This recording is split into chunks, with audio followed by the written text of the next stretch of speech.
सबसे पहला चीज कहते हैं यहाँ पर क्या है कि ए और बी यदि दो समुच्चय, ठीक है, ए और बी यदि दो समुच्चय है तो समुच्चय ए को समुच्चय बी का हम लोग उपसमुच्चय कहेंगे या सबसेट।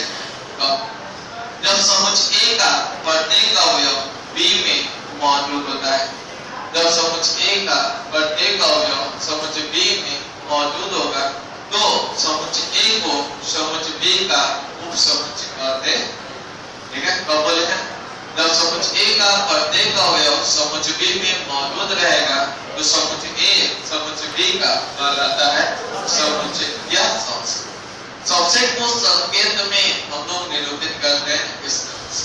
ठीक है, सबसेट को कैसे निरूपित करते हैं? इस तरह से। तो यह जो चिन्ह है हम लोग का किसका है? किसका चिन्ह है? ठीक है, ध्यान देंगे, देखिए सब लोग कॉन्सेप्ट। यह जो हम लोग का कहलाएगा, यह क्या कहलाएगा? उपसमुच्चय कहलाएगा। ठीक है, अब आगे बढ़ते हैं, ध्यान देंगे। जैसे एग्जांपल अगर हम लोग लेंगे, यहाँ पर हम लोग बोलेंगे ए और ये जो टर्म है वो कितना हो गया यहाँ पर? ए। तो बताइए क्या ए का प्रत्येक अवयव बी में मौजूद है? बोलिए नहीं। यानी ए और अगला हो गया ए, क्या इसका कौन सा अवयव इसमें नहीं दिखाई दे रहा है? इसका कौन सा अवयव इसमें नहीं दिखाई दे रहा है? ए से मतलब है कि बी से मतलब है? तो ए का प्रत्येक अवयव बी में मौजूद है कि नहीं है?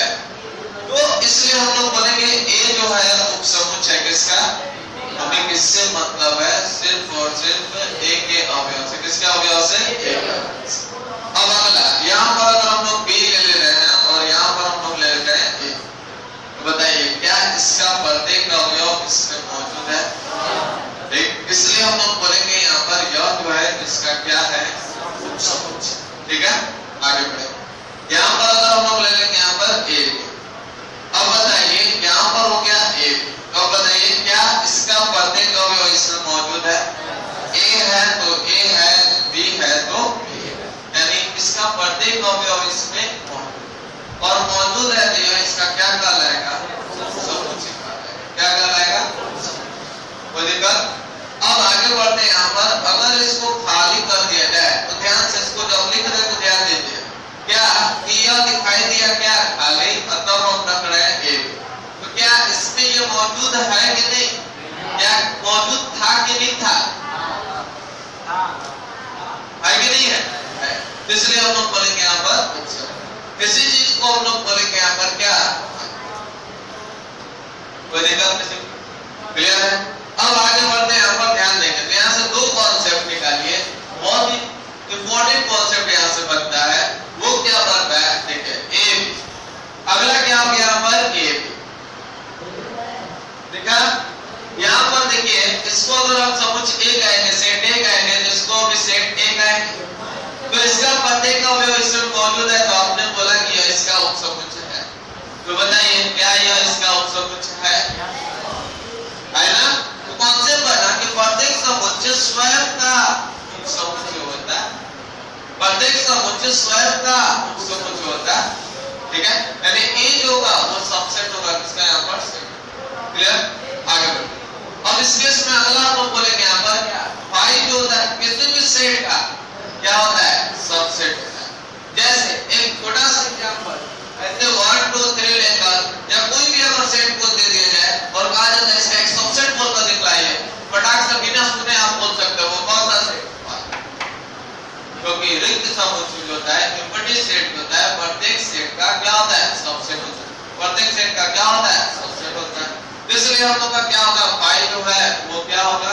यहाँ पर सबसेट होगा किसी भी सेट के लिए। पूछता है जैसे ही इसका सबसेट बताइए तो फटाक से पहले बोल दीजिए फाई। ठीक है, अब अगर मान लीजिए ठीक है इसके अलावा कोई और बोलिए तो आप बोलिए पहले, तब बताते हैं। बोलेगा 1 2 3 तो आप भी बोल दीजिए 1 2 3। अगर वो बोलता है 1 2 3 तो आप भी बोल दीजिए 1 2 3। अगर वो बोलता है 1 2 तो आप भी बोल दीजिए 1 2। नहीं क्यों? क्यों? क्योंकि हम लोग जानते हैं कि प्रत्येक सेट स्वयं का क्या होता है? सबसेट होता है और इम्प्टी सेट प्रत्येक सेट का सबसेट होता है। आइए तो यहाँ पर हम लोग चलते हैं यहाँ पर क्या? सेट को लिख रहे हैं। जैसे ए बराबर अगर हम लोग का ए, अगला बी बराबर हम लोग का कितना यहाँ पर? a, अगर सी बराबर हम लोग बोलेंगे यहाँ पर कितना? इसका हमें सबसेट लिखना है। क्या लिखना है? सबसेट। क्या होगा सबसेट? ध्यान दें, सबसे पहला स्टार्टिंग करेंगे 5, लिखने का तरीका ध्यान दीजिएगा। फिर क्या स्टार्टिंग करेंगे, देखिए अगला एलिमेंट लेकर करें, क्या हो गया 1। अब इसके पास कुछ नहीं है तो बस यही हो गया आपका क्या, कोई डाउट? क्लियर है? अब आगे ध्यान से इसके लिए बोलिए तो सबसे पहले क्या बोलिएगा, अगला क्या बोलिएगा, एलिमेंट लेके एलिमेंट, अगला अगला क्या बोलिएगा,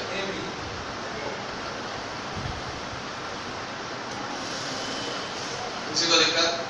राइट से अगला देखिए, इसके लिए क्या बोलिएगा 5, अगला क्या बोलिएगा अगला क्या बोलिएगा B, अगला क्या बोलिएगा C, अगला क्या बोलिएगा A B, दो को बाकी है ना, फिर A C और अगला क्या हो जाएगा B C। और कोई एलिमेंट होगा नहीं। अब 3 का पारी है तो 3 का पारी आएगा तो क्या हो जाएगा A B C,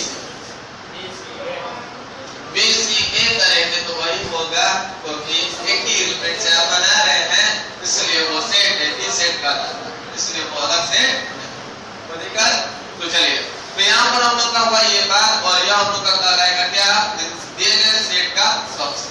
तो यहाँ पर देखिए इसमें कितने एलिमेंट हैं, n बराबर कितना हो गया, इसके सबसेट कितने हो गए, क्लियर है? अगर हम लोग के पास कितने एलिमेंट है 2, n इक्वल टू 2, इसके सबसेट कितने हो गए 1 2 3 4, कितना भी नहीं आ रहा है, कितना है 4, बोल रहे 3 नहीं ना। अगला इसमें कितने हैं, n इक्वल टू 3, 1 2 3 4 5 6 7 8, कुल मिलाकर कितना हो गया। अब हम फार्मूला यहाँ से आपको चमका दे रहे हैं, देखिए यानी कि दे दे ध्यान से, यहाँ पर n इक्वल टू 1 इसका उपसमुच का संख्या हो गया 2 का पावर 1, अगर n इक्वल टू 2 इसका उपसमुच का संख्या हो गया 2 के पावर 2, 2 दूनी के 4। अगर n इक्वल टू 3 इसका उपसमुच का संख्या हो गया 2 के पावर 3, अगर 4 होगा तो 2 का पावर 4, बिना लिखे हम जानते हैं इसमें उपसमुच कितना आएगा, तो 2 के पावर 4 या 16, ठीक है। अगर हमें निकालना होगा 5 है तो 2 का पावर 5, कुल मिलाकर कितना हो जाएगा 32, कितना हो जाएगा 32, क्लियर है? तो इस तरह से बोलेंगे कुल उपसमुच्चों का संख्या जो होगा वो कितना होगा, ठीक। तो क्या होगा बाद में जाने का, मान लीजिए हमें सिर्फ निकालना है कि कुल उपसमुच कितने होंगे, तो बस 2 के पावर लगा देंगे, जितना उसमें एलिमेंट है 2 का पावर है, अगर n एलिमेंट है तो 2 का पावर क्या बतलाएगा ये उपसमुच का संख्या, इसका संख्या उपसमुच का संख्या। तो जितना पढ़ लिए एक बार जस्ट रिकॉल करके इसको मिटा रहे हैं, तब हम स्टार्ट कर रहे हैं आपका कांसेप्ट, जितना आप लिखे हैं उसी चीज को ध्यान दें। देखिए यहाँ पर हम एक बार जस्ट रिकॉल कर रहे हैं, ध्यान दीजिएगा। यहाँ पर उपसमुच को ही इंग्लिश में बोलते हैं, ठीक है, उपसमुच को ही इंग्लिश में बोलते हैं क्या, सबसेट। सबसेट को हम लोग रिप्रेजेंट करते हैं इस तरह के चिन्ह, ठीक है। अब A अगर B